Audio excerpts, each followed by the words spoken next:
It's a little after 12.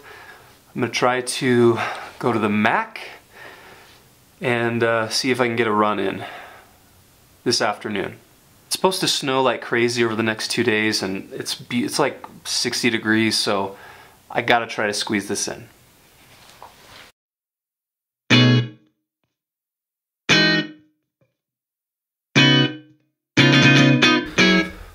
All right, it's go time.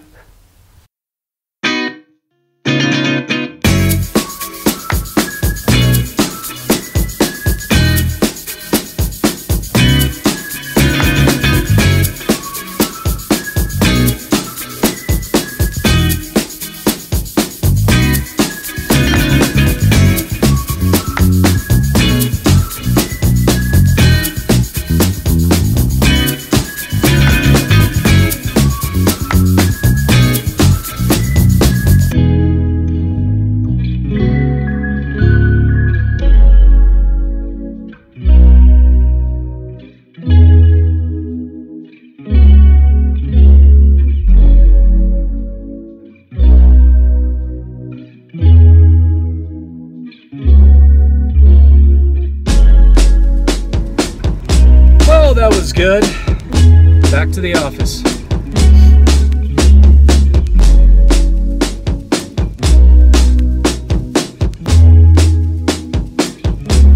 Oh, that was good.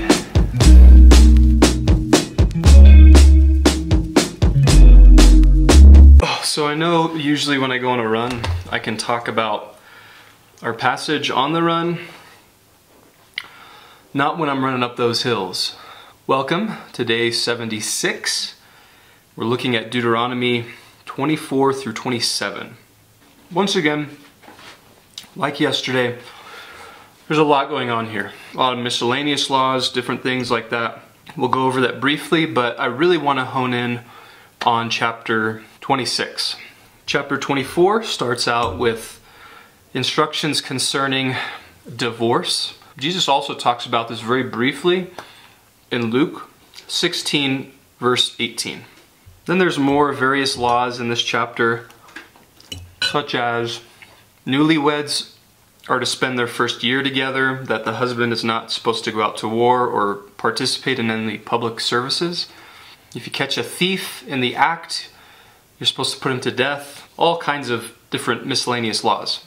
Well, the beginning of chapter 25 is kind of the wrap-up of a list of miscellaneous laws.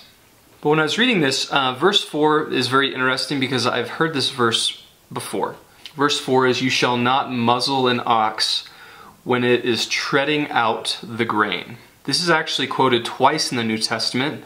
The first time we see it is in 1 Corinthians chapter 9, verse 9. And the second instance we see it is 1 Timothy chapter 5, verse 18. The idea here is that a worker is worthy of his wages. Then there is law about when a woman becomes a widow, that she is then to marry the next, like her brother-in-law, who's ever in line. And Jesus actually talked about this when the Sadducees were trying to stump Jesus and said that who will this woman be married to if she keeps, becoming a widow after all these brothers just die off. And this is the law that is talked about there.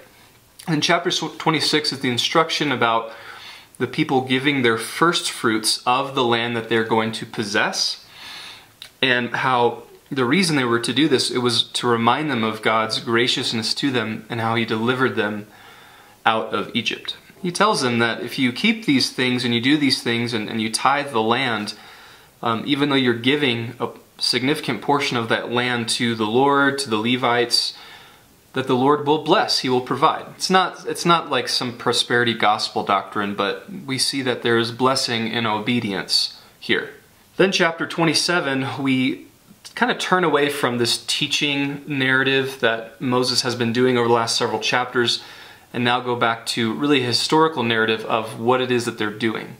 And what they're doing is they are setting up this altar on this mountain, Mount Ebal, and what they're doing is they're taking stones, they're not carving them or anything, but they're writing the law on these stones and they're plastering them together to make this altar where they're making sacrifices unto the Lord. Then the last half of the chapter is the cursings that are being pronounced from this mountain. And there's a list of cursings there that if a man or a person is doing these things, he will be cursed. You could read them, there's a lot of them. But like I said, I kind of want to hone in on chapter 26, this idea of giving of the first fruits. This is something we see throughout the Old Testament, but the idea is that we want to give God our absolute best. We want to give Him our first fruits, what is of great importance to us. And that's the idea here. I think in this season that we're in, being overshadowed by this pandemic and being quarantined and in our homes and very limited on where we can go and what we can do, I thought I would share with you just some encouragement. Well, really 3 dangers that we have to be aware of during this time, but also 3 practical things we could walk into to really live a life of giving God our best in this time. But first, the 3 dangers. Number 1, I think, is the God of comfort. It's really easy during this time to begin to idolize and to worship the God of comfort. As you're home, there's not a whole lot to do. You just want to kind of cozy up and be comfortable and just kind of sit where you are.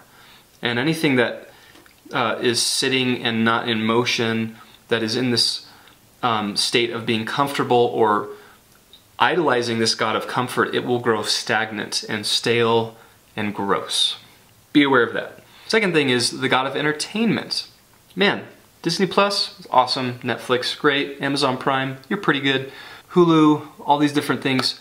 Man, watch stuff, enjoy movies, TV shows with family and friends, but we don't want these things to ever take the place of God. And what I mean by that is that we are seeking only the things that we can get from God in these things. That is when we make entertainment our God. It's very tricky and very dangerous. And then lastly, the third thing is this bad boy. Once again, these things, when they're used properly, they are wonderful tools to further God's kingdom, but they also can be deterrents in that as well.